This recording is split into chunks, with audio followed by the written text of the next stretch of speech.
నా పేరు అయినోటు సూర్యనారాయణ, ఆదివాసీ మహాసభ న్యాయ సలహాదారు. నేషనల్ ఎస్టీ కమిషన్ పోలవరం ముంపు ప్రాంతాల్లో పర్యటించి అప్పటి ముఖ్యమంత్రి కూడా ఒక నివేదిక సమర్పించి రాష్ట్రపతికి కూడా జూలై 3న అప్పుడు 2018లో రాష్ట్రపతికి కూడా నివేదిక సమర్పించారు. ఆ సందర్భంగా ప్రెస్ మీట్ పెట్టినప్పుడు 10 సిఫార్సులు విడుదల చేశారు నేషనల్ ఎస్టీ కమిషన్. ఈ 10 సిఫార్సుల్లో ఏ ఒక్క సిఫార్సు కూడా ఇప్పటి వరకు అమలు జరగలేదు. ఇప్పుడు ఈరోజు రేపు ఎల్లుండి 3 రోజులు నేషనల్ ఎస్టీ కమిషన్ సభ్యులు ఇక్కడ ముంపు ప్రాంతాల్లో పర్యటన సందర్భంగా మేము ఈ విషయాన్ని వాళ్ళ దృష్టికి తీసుకువెళ్తున్నాం.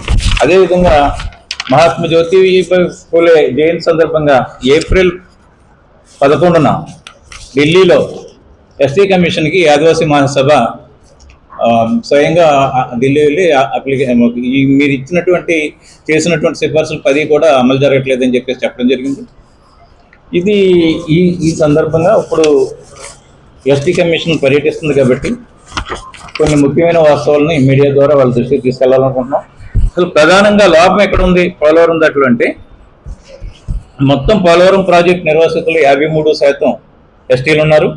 ఇందులో కొత్త భూసేకరణ చట్టం వచ్చిన తర్వాత కొత్త భూసేకరణ చట్టంలో ఏం చేశారంటే, భూమి కావాల్సినటువంటి పోలవరం ఎవరైనా సరే ఎవరికి భూమి కావాల్సిన, ఇప్పుడైతే పోలవరం ప్రాజెక్ట్ అథారిటీ వాళ్ళకి కావాల్సిన వాళ్ళు ఏం చేయాలంటే ఆయా జిల్లా కలెక్టర్కి R&R కమిషనర్కి ఒక లెటర్ పెట్టాలి, మాకు పలానా చోట భూమి కావాలి అని. కలెక్టర్ ఏం చేస్తాడంటే ఆ ఫీజిబిలిటీ చూసుకుని డిపాజిట్ చేయమంటాడు వాళ్ళని. ఇప్పుడు ఎక్కడా కూడా కొత్త భూసేకరణ చట్టం 2014 జనవరి 1 నుంచి అమలు జరుగుతున్నా సరే ఎక్కడా కూడా వాళ్ళు లెటర్ పెట్టలేదు, డిపాజిట్ భూసేకరణకు ముందుగా డిపాజిట్ చేయలేదు. దీంతో ఏమవుతుందంటే వీళ్ళు ఎంతో కొంత కాంపెన్సేషన్ ఇచ్చేసేయడం, అరకొరగా నష్టపరిహారం ఇచ్చేసేయడం, ఈ విధానమే కొనసాగుతుంది. అంటే ఫస్ట్ బేసిక్గా కొత్త భూసేకరణ చట్టంలో ఏదైతే చెప్పారో అది అమలు జరగలేదు. అది అసలు ఆ చట్టాన్ని అధికారులు పాటించట్లేదు. రెండో విషయం ఏంటంటే 2005లో హైకోర్టులో జరిగినటువంటి ఒక బ్యాచ్ ఆఫ్ రిట్ పిటిషన్లో 2007లో ఆంధ్రప్రదేశ్ హైకోర్టు జడ్జిమెంట్ ఇస్తూ పోలవరం ముంపు గ్రామాలు మొత్తం అన్నీ కూడా నిర్వాసితులందరినీ కూడా R&R కాంపెన్సేషన్ అన్ని చెల్లించిన తర్వాత 6 నెలల తర్వాతనే నీటి నిర్వహించేసేటటువంటి ప్రక్రియ మొదలు పెట్టాలి అని చెప్పారు. కానీ 2016లో కాఫర్ కట్టడం వలన కాంటూర్ లెవెల్స్ మరిపోయి 45లో ఉన్నటువంటి 45 కాంటూర్లో ఉండేటటువంటి దేవీపట్నం 35కి వచ్చేసింది. ఇలా మొత్తం కాంటూర్ లెవెల్స్ అన్ని మారిపోవడం వల్ల మొత్తం ఆ హైకోర్టు ఏదైతే చెప్పిందో ఆ హైకోర్టు ఆదేశాలని ప్రభుత్వాలు ఉల్లంఘించినటువంటి పరిస్థితి. అది అంటే హైకోర్టు ఆదేశాలను ప్రభుత్వాలు ఉల్లంఘించాయని. తర్వాత 2004లో షెడ్యూల్డ్ ప్రాంతాల్లో భూసేకరణ ఏ విధంగా జరపాలో, గ్రామ సభలు ఏ విధంగా కండక్ట్ చేయాలో, గ్రామ సభలు వీడియో తీయటం, ఇవన్నీ కూడా 2004లో హైకోర్టు స్పష్టంగా ఒక డైరెక్షన్ ఇచ్చినప్పటికీ ఆ డైరెక్షన్ షెడ్యూల్డ్ ప్రాంతాల్లో ఎక్కడ కూడా పాటించడం జరగలేదు. అదేవిధంగా షెడ్యూల్డ్ ప్రాంతంలో మార్కెట్ వాల్యూ ఉండదు కాబట్టి ఆ సమీపంలో ఉండేటటువంటి మార్కెట్ వాల్యూ మీద 3 రెట్లు ఇవ్వాలి అని చెప్పేసి ఆ చట్టంలో సెక్షన్ 26 కింద కొత్త భూసేకరణ చట్టంలో పేర్కొన్నప్పటికీ ఎక్కడా కూడా భూసేకరణ అధికారులు దాన్ని పాటించట్లేదు. బయోమెట్రిక్గా లంసంగా ఎంతో కొంత రేటు నిర్ణయించడం జరుగుతుంది.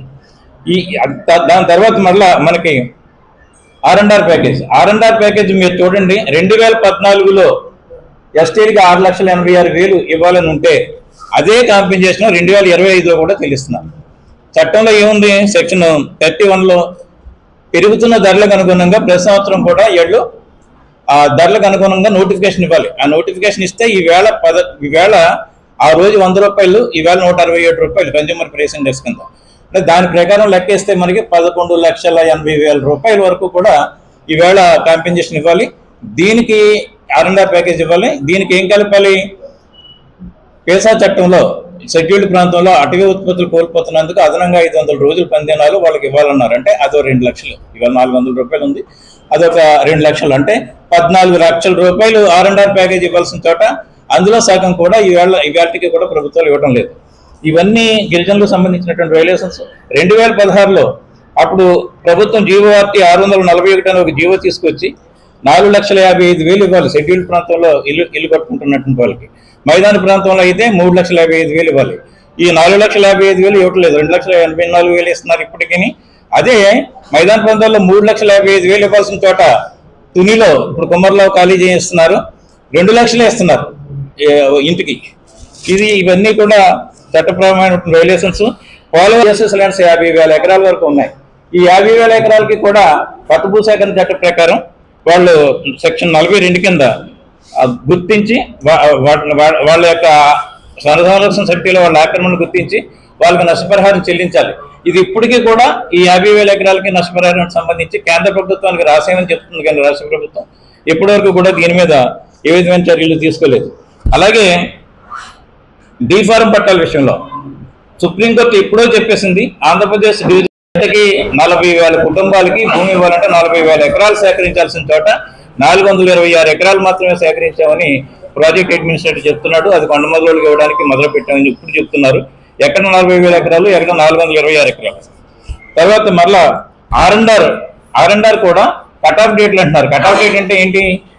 ప్రిలిమినరీ నోటిఫికేషన్ ఇచ్చిన డేట్లు, ఆ డేట్లన్నీ ఎప్పుడో ల్యాప్స్ అయిపోయినాయి. ఇప్పుడు దేవీపట్నం 2015 కట్ ఆఫ్ డేట్ అన్నారు, అప్పుడు ప్రిలిమినరీ నోటిఫికేషన్ ఇచ్చారు. 2025 వచ్చినా సరే వాళ్ళు పాలన కట్టలేదు. ఇంకా 2 ఆర్ఎండ్ఆర్ కమిషనర్, జిల్లా కలెక్టర్లు, తర్వాత ఆర్ఎండ్ఆర్ ఆఫీసర్స్ అంటే ఆర్డీఓలు, సబ్ కలెక్టర్లు, project administrator, special collector land acquisition, వీళ్ళందరూ కూడా 2014లో కొత్త భూసేకరణ చట్టం వచ్చినప్పటి నుంచి కొత్త భూసేకరణ చట్టాన్ని ఉల్లంఘిస్తున్నారు, పేసా చట్టాన్ని ఉల్లంఘిస్తున్నారు. ఇవన్నీ కూడా కొత్తగా ఇప్పుడు వచ్చినటువంటి బిఎన్ఎస్ అనే ఐపీసీ ప్లేస్లో వచ్చినటువంటి దాంట్లో సెక్షన్ 111 అనే సెక్షన్ ఉంటుంది. అంటే నిరంతరం కంటిన్యూగా వైలేషన్ చేయటం, కంటిన్యూగా చట్టాలను ఉల్లంఘించడం. దాని కింద 111 కింద నేరం అది. అదేవిధంగా ఎస్సీలకి కూడా ఆ నష్టం కలిగించే, ఆర్థికంగా నష్టం కలిగించే పరిస్థితి కూడా ప్రభుత్వం తీసుకురాకూడదు. అది కూడా SC/ST యాక్ట్, అమెండ్మెంట్ యాక్ట్లో చేర్చారు దాన్ని. ఈ విధంగా ఈ బాధ్యులైనటువంటి కమిషనరు, కలెక్టర్లు, ఈ అడ్మినిస్ట్రేటర్ వీళ్ళందరూ కూడా SC/ST చట్టం కింద నేరస్తులు అవుతారు. అలాగే బిఎన్ఎస్ ఇప్పుడు కొత్తగా వచ్చినటువంటి యాక్ట్ కింద సెక్షన్ 111 కింద వీళ్ళందరూ కూడా క్రిమినల్ కేసులు నమోదు చేయడానికి ఇప్పుడు వస్తున్నటువంటి ఎస్టీ కమిషన్ చర్యలు తీసుకోవాలని కోరుతున్నాం. వాళ్ళు గతంలో ఇచ్చినటువంటి 10 సిఫార్సులు కూడా మొత్తం కమిటీ వచ్చింది, అప్పుడు అదే ఇప్పటి వరకు కూడా అమలుకు నోచుకోలేదు. కాబట్టి ఇప్పుడు మొక్కుబడిగా తిరిగి వెళ్ళిపోకుండా మొత్తం గిరిజనులు ఎదుర్కొంటున్నటువంటి సమస్యలన్నింటి మీద పట్టించుకుని ఎక్కడెక్కడ నిరంతరం వాళ్ళ వైలేషన్ జరుగుతుందో యాక్ట్, దీనికి సంబంధించి సంబంధిత అధికారులందరి మీద కేసులు నమోదు చేయాలని ఆదివాసీ మహాసభగా మేము డిమాండ్ చేస్తాం.